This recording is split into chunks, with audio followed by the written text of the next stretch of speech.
E aí galera, sejam bem-vindos ao nosso mergulho na recursividade. Esquece o tédio da sala de aula.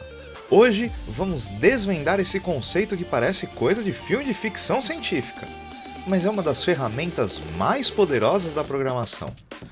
Preparem-se para entrar no loop, mas antes de mais nada, já deixa o seu like e se inscreve no canal e ativa o sininho para não perder as notificações. Pense na recursividade como um jutsu clone das sombras. A função principal, que é o ninja original, invoca uma cópia exata de si mesma para resolver uma parte menor do problema. E essa cópia pode invocar outra, e outra, e outra, e outra. É uma cadeia de auto-invocações para conquistar um objetivo maior. Essas chamadas podem ser diretas, onde a função A chama a própria função A, ou indireta, onde a função A chama a função B, que chama a função A. Veremos tudo isso em breve. A grande armadilha da recursividade é o problema da não terminação. Sem uma condição clara, a função se chama infinitamente. E aí sim temos um loop sem fim. É por isso que o caso base é a regra de ouro. Ele é a solução trivial, a parte do problema que pode ser resolvida diretamente, sem mais chamadas recursivas. É o nosso dormamo, eu vim para ganhar. É a condição que diz, chega, o problema está pequeno o suficiente para ser resolvido agora. A função do caso base é garantir que a recursão termine e retorne um valor. Se você esquecer o caso base, prepare-se para o temido Stack Overflow. Para entender como a mágica acontece, precisamos falar de pilhas. Pense nela como a mochila do seu personagem do RPG. Cada chamada recursiva cria um novo conjunto de variáveis locais, e esse estado é empilhado. A pilha funciona no modelo LIFO, Last In, First Out, ou seja, o último a entrar é o primeiro a sair. É uma pilha de pratos. Você sempre pega o de cima. Só quando o caso base é atingido, o programa começa a tirar os itens, um por um, na ordem inversa, desempilhando os resultados para calcular a resposta final. É o segredo por trás do desempilhamento de resultados, juntando as peças até termos os resultados do problema original. O fatorial é o Hello World da recursividade. A definição matemática recursiva é n fatorial é igual a n vezes n menos 1 fatorial.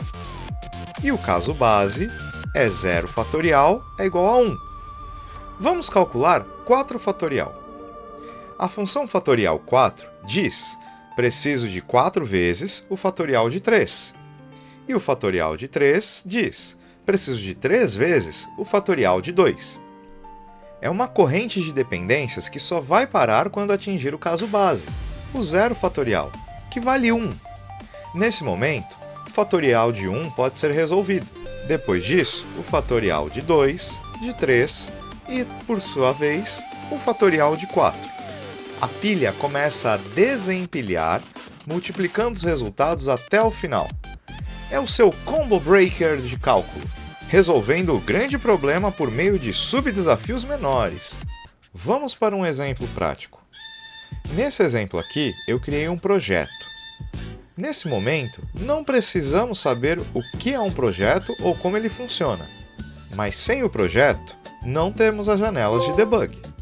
E precisamos disso para poder mostrar como a recursividade funciona.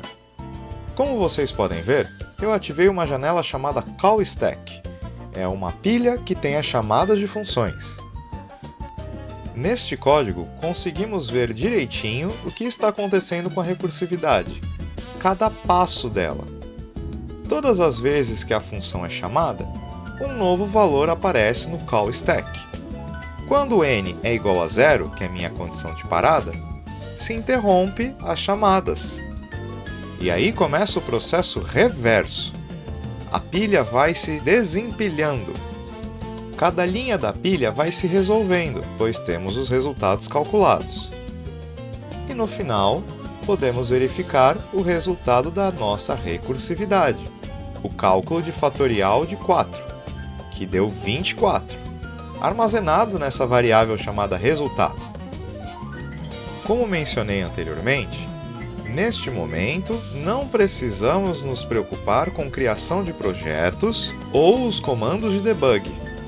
Para isso, teremos uma aula futura que explicará detalhadamente o que cada um desses tópicos faz. Até agora, nós vimos a recursão direta, mas existe a recursão indireta, que ocorre quando a função A chama a função B e a função B chama a função A. É o nosso ping-pong da programação. Um exemplo clássico é determinar se o número é par ou ímpar. A função par de n chama a função ímpar de n-1, e a ímpar de n chama a par de n-1. Elas trabalham em dupla, cada uma lidando com uma parte do problema, até que uma delas atinja o caso base, por exemplo, 0 ou 1, e resolve o mistério.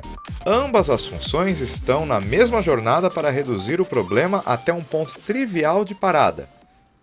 Agora, vamos para um exemplo de recursividade indireta. Estou verificando se o número 5 é par, utilizando duas funções distintas. A função par verifica se o número anterior a ele é ímpar, e a função ímpar verifica se o número anterior a ele é par.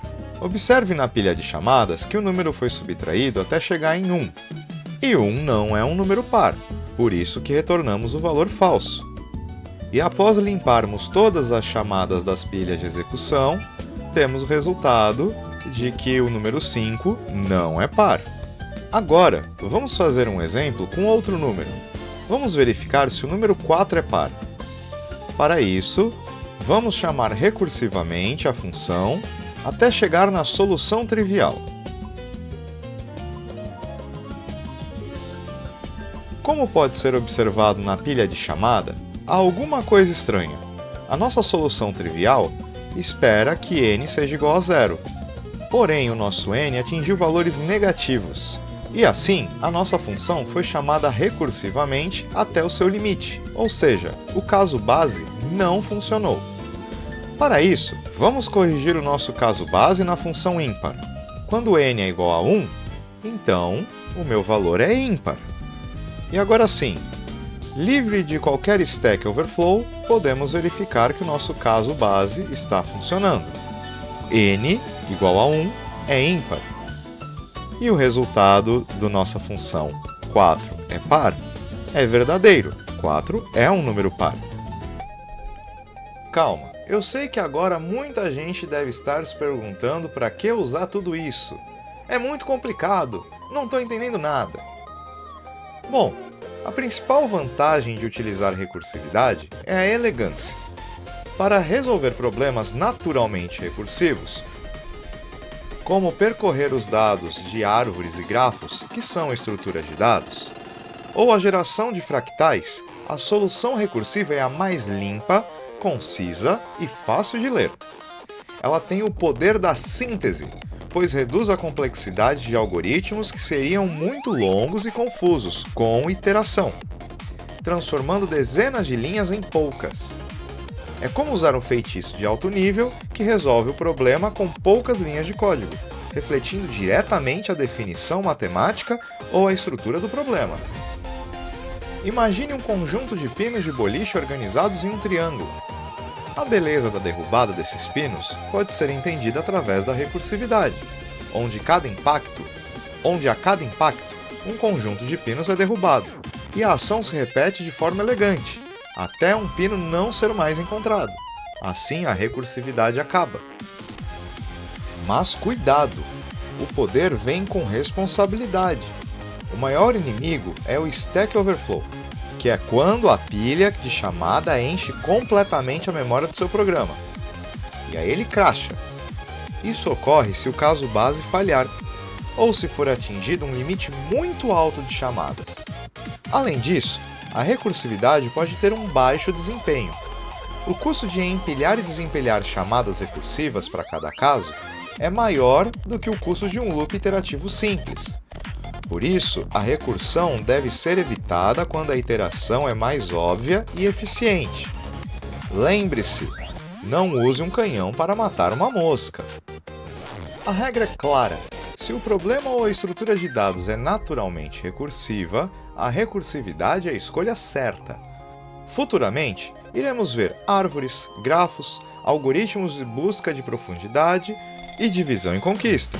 E tudo isso irá necessitar da recursividade. É onde a elegância compensa o custo. Por outro lado, não use recursividade para problemas que possuem uma solução iterativa óbvia e mais eficiente, como fatorial ou Fibonacci simples.